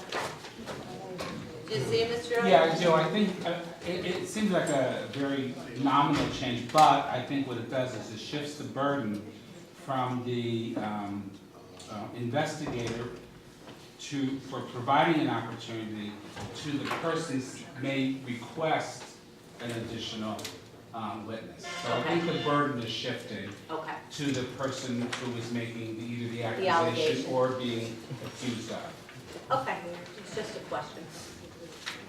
Anything else, Director Zamora? No. Director Pope. Okay, under personnel, we'll have a resolution to approve personnel report for retirements, assignments and appointments, leaves of absence, and resignations. And under consent, a resolution to appoint a Director of Safety Officer per Act 44. So I'd like to comment that the duties of the district safety officer have been shifted from Mr. Brazil to Mr. Gentilezza, although Mr. Brazil will serve with Mr. Gentilezza, assisting in areas that include our facilities.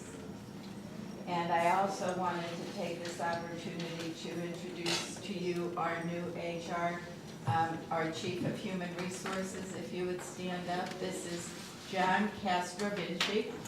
And Hello. Hello. John has been working with Mr. Gaynor transitioning into the position, and we're trying to get him introduced around the district. If you'd like to say a few words to the board, please. Yeah, I mean, the brief time I've been here, I've been very impressed. I know there's a lot of need in Scranton, there's a lot of need in many places. And I have a lot of confidence that you can get it done based on the people that I've met and what I hear. And I think you're gonna accomplish great things. It will take some time, obviously.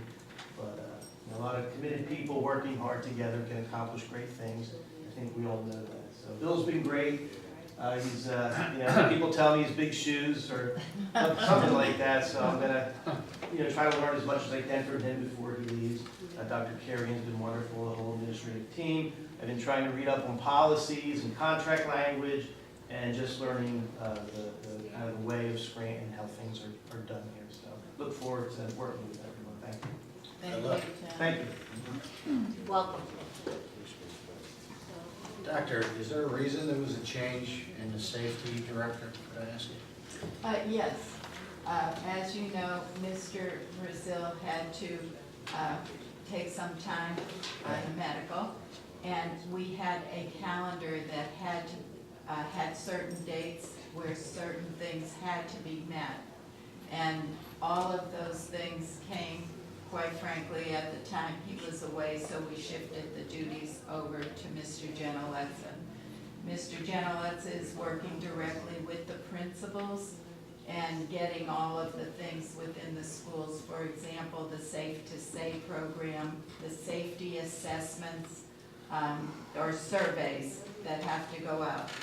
Mr. Brazil is going to continue to work with Mr. Gentilezza on the school safety assessments and all of our safety, our capital safety improvements. So, because of the timeline that this massive project has required, there was no way we could do it without shifting the responsibility to Mr. Gentilezza. So they're making a great team and they're working well together. So we appreciate both of them. I don't know if this is the appropriate place to bring this up, but I do want to inform the board and offer the opportunity to the entire board. When Mr. Casey resigned and we accepted his resignation last meeting, I had to leave. Mr. Popel had come forward and asked if he could take his seat at the seat, NEIU, on the NEIU board. So we could put that on a resolution for a vote, but if there's anybody else that's interested, please let me know and we'll let the board decide. I don't know how that's typically done, like. Usually by board consensus or vote. Okay. If you can't reach a consensus. He was the only one that came forward, so.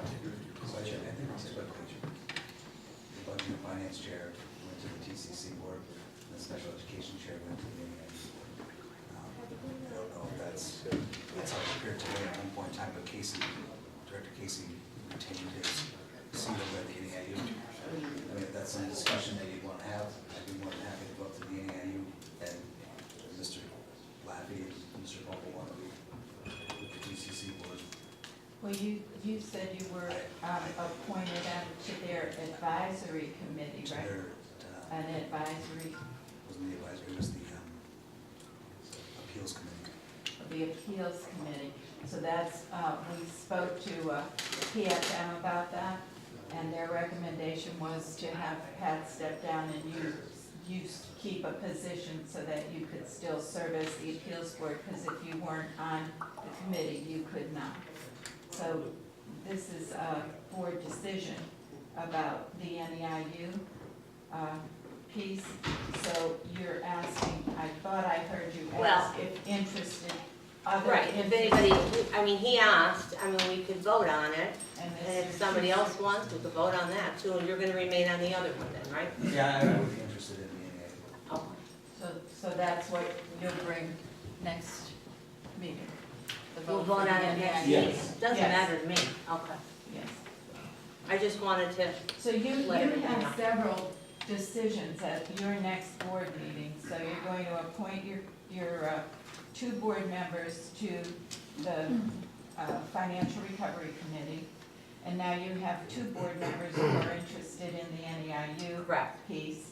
And then you're going to replace, you're going to appoint your board members to the vacancies that Mr. Casey left in the committees, the Right. board committees. Is, Mr. Audi, Yes. when, we just seem to have a revolving door on this board, but when a board member leaves, to avoid confusion and to keep continuity in place, would we automatically, like, would I put Mr. Borthwick in, is that common practice? He would That- just take over those committees? That's completely, I mean, it just Your call. seems, yeah, it seems it's for completely continuity your call. purposes And to if do that's what that. you think that Yeah, makes it sense, just then- makes sense to me. Yeah. Okay. I have a quick question. So, Mr. Patel resigned today. His seat is up, his seat would be up anyways to run. Now, do we appoint for Mr. Patel, or we wait till the election? I don't know if, I don't think, Mark, I heard somewhere. I don't know if we're that close. Recovery process. We have an issue. Yeah. Sometimes We We do have an have an issue. issue. The Recovery Act itself provides, and I honestly don't know how they can make that declaration, but they do, that you cannot, a school board, school directors to remain in office and elections and resignation is prohibited. Right. Shockingly.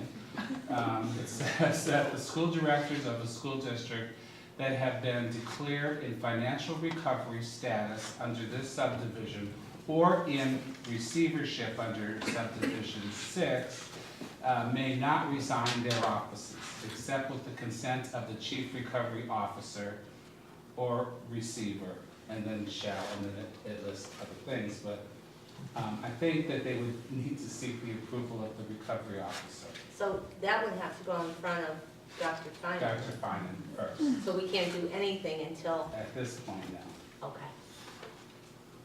That's what I thought. Okay. That answer your question, Mark? yeah. Buildings and Ground Director Lush? I thought that was half your question, Mark. Okay, I'm sorry, maybe I missed it. The other half of the question I thought was, We don't have slavery. if the recovery officer accepts Mr. Patel's resignation, then do you as the board appoint another board member as you appointed Mr. Borthwick tonight to finish out the term of the board member who resigned? Or does there have to be a petition to run for the school director's position? I'm not clear, when it's close to an election, there's different rules. I'm just not That's aware what of it. I understand your question. I thought maybe you were aware, I don't know. I understand your question, and I honestly don't want to speak out of That's turn fine. until I Just look find out, at the yeah. law and can advise you clearly. I don't want to misquote and. Okay, so we're not gonna do anything right now. Right now We can you- check that out, and he has to go. And technically, Dr. Feynman. technically, he's not allowed to resign right now.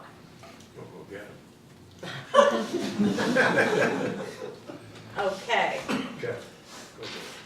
Director Lush? Yes. There'll be we'll have an informational and update on safety and faculties projects. Yes, and I believe that Mr. Brazil is ready to share some information that you had questions about our safety and facilities projects related to our capital plan, and I believe he's ready to address that with you tonight. In your Friday packet, I did send a copy of the resolution that was approved at your November 5th meeting. These were projects which were developed last summer.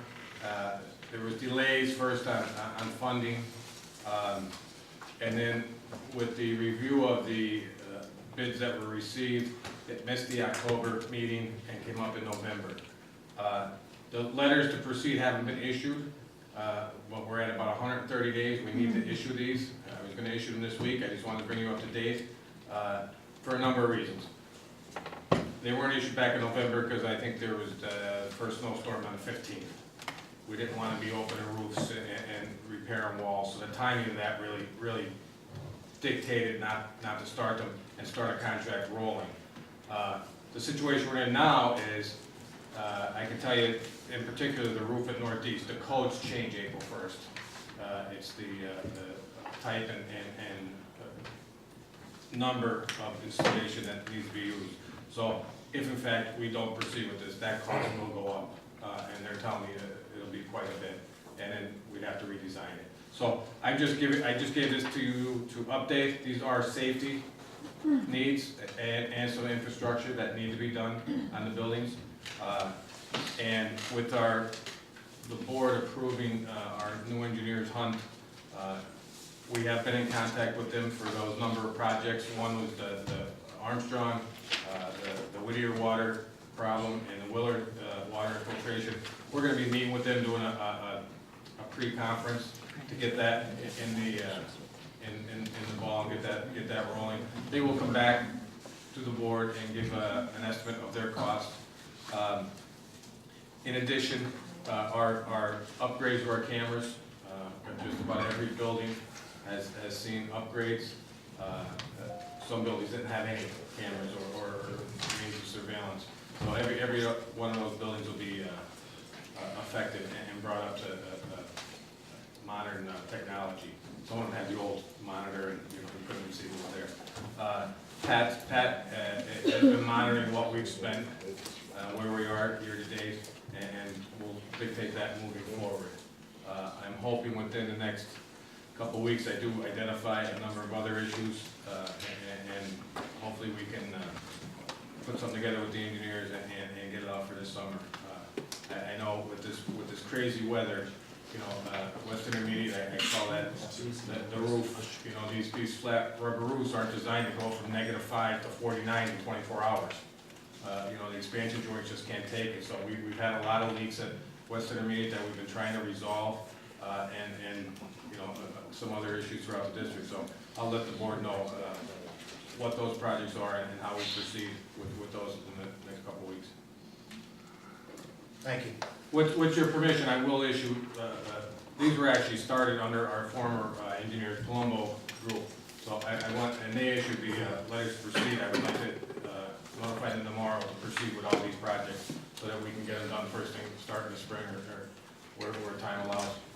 And Jeffrey, the Yes. board did vote on these. Yes, this was all approved. You already voted. I just want We you just folks had to know the- where we're at with it and why the delay. Okay. So I thought we voted at on this that. point in time, with the recovery officer coming in, PFM's made some recommendations as of, was it our last meeting? PFM made some recommendations as for infrastructure, safety, school building repairs. Right. We're looking at about $1 million here. Is this something that we could take a closer look at, whether it's something we could hold off on, or where our most needed replacements? My answer would be no. And I've had these discussions. These are some things that were called out by PFM and myself. So they are aware of some of this falls under that recommendation. Absolutely, absolutely.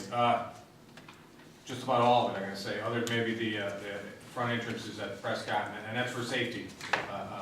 A lot of them are structural. The windows at Western Intermediate in the front are in deplorable condition.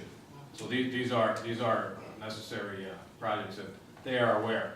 And it was part of our original conversation, I think, with Director Cognetti when we talked about borrowing the money and not going back in 2 years and, let's make sure we have enough to do these projects. And these fell within those parameters.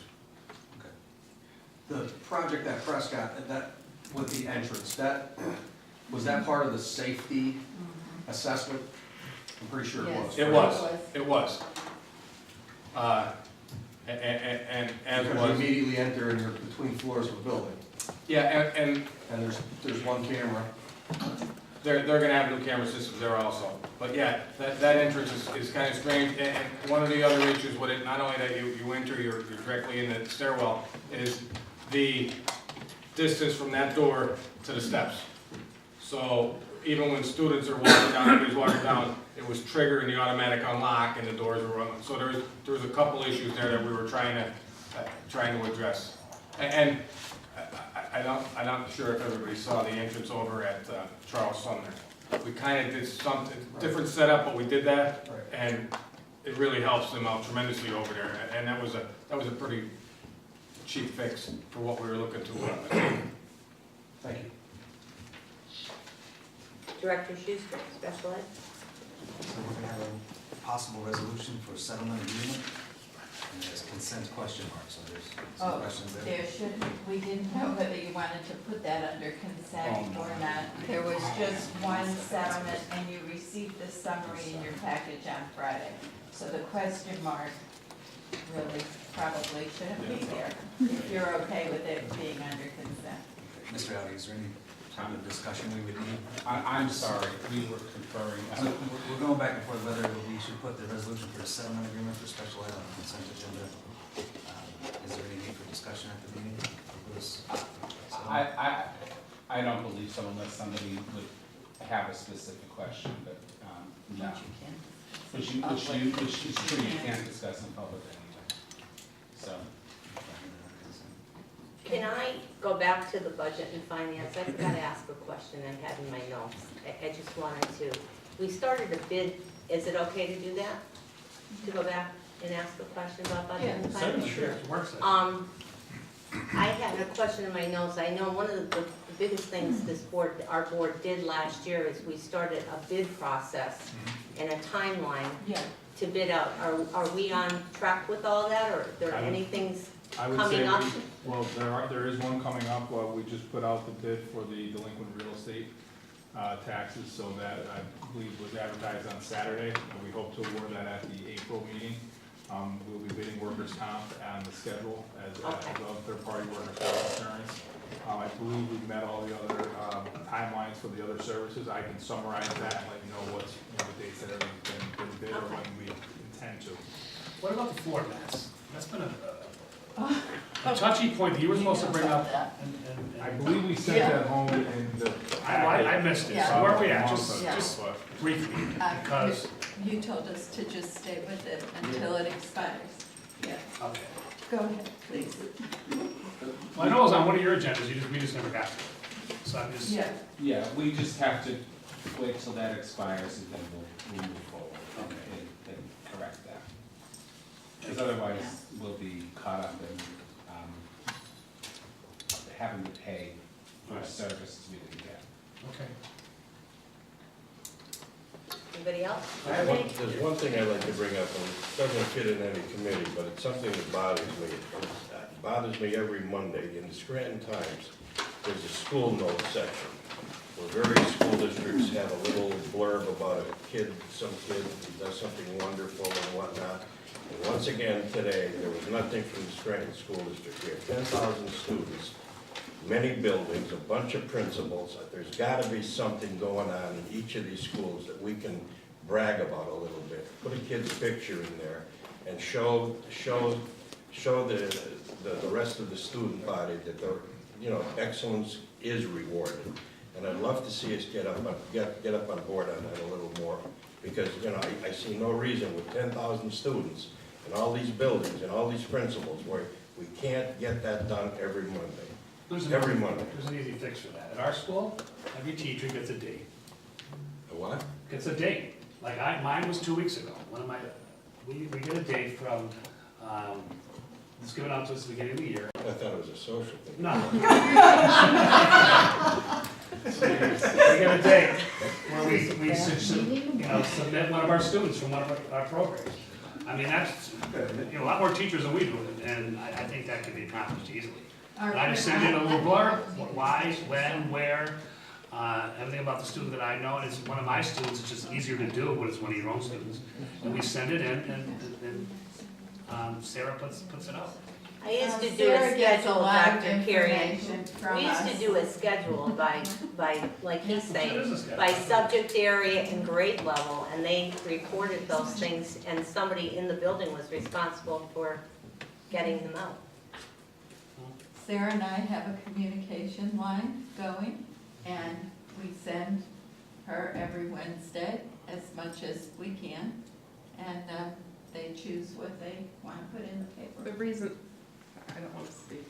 Why not? I didn't have anything for today's school note, so that's why there wasn't one in. Okay, but I mean, I would gladly do it every week, as long as I have. if we all cooperated on that, I mean, it's something that would, in my opinion, directly benefit the morale in the kids. I agree. Reward excellence. That's it. We'll just assign a school, assign a teacher, and that's easy. That's what we Yeah. do. Yeah, we'll get it done. Okay. Thank you. We've been trying many different ways. So I have two things. First one, we continue to see the work session agenda with the, 15 or 16 or 17 different committees. I just wonder, moving forward, are we going to be seeing like work session agendas that are more reflective of the new makeup that we have? Director Duffy, you're reading my mind. I had that conversation with Dr. Kurian, but because there's so much under each. Do you want to answer that, Virginia? We did put something together, and it seemed to be too condensed and maybe a little too confusing to read everything, so then we went back to the old format. If you would like, we'll work on something to pull that together. Okay. Secondly, I was gonna bring this up under intergovernmental. Once we have our committee together, the committee made up of the citizens and our board, I'd like to have a intergovernmental meeting that brings, if Dr. Fine could find the time, I'd like to have our local state officials here, as well as all of us, to just go over a presentation. I'll be willing to put together, we have most of it put together through other presentations that we've done anyways, just to actually show the fair funding discrepancy that we have and how badly it affects us and how much it is the biggest thing that we have to focus on. There are other things that are important that were brought up by the candidates tonight, that have been brought up at various meetings, but it's by far our largest financial problem. There's nothing even within the realm of closeness. And we have to concentrate on that, because without that, I don't think we're gonna make much ground, no matter what we do.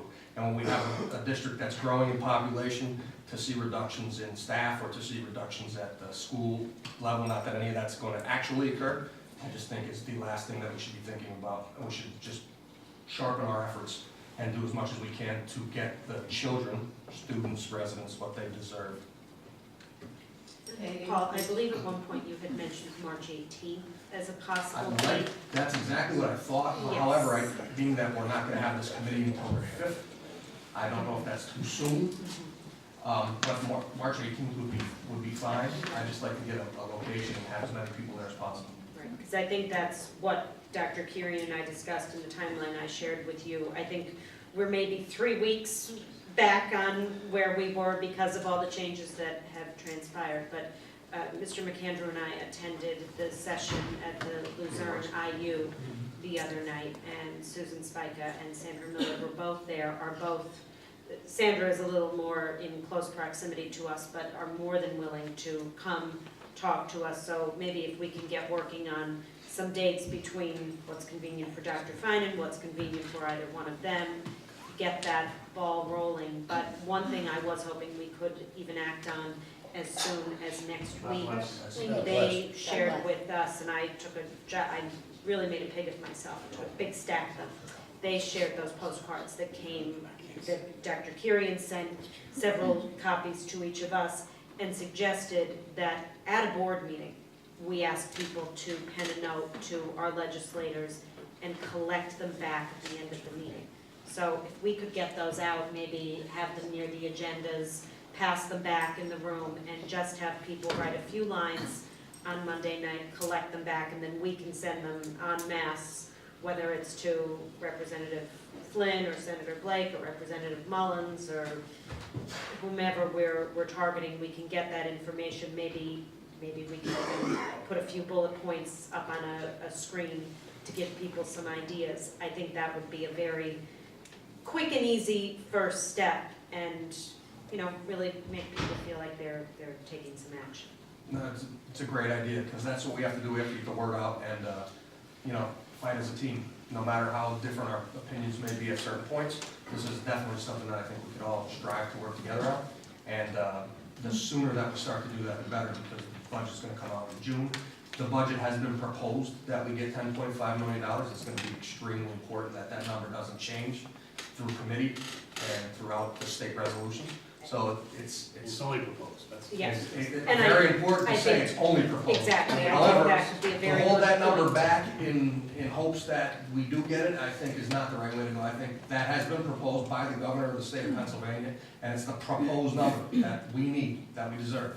So I don't like not bringing that number up as often as I can as the proposed number. We actually need more, but. Yeah. We need a lot more. Right, we need more.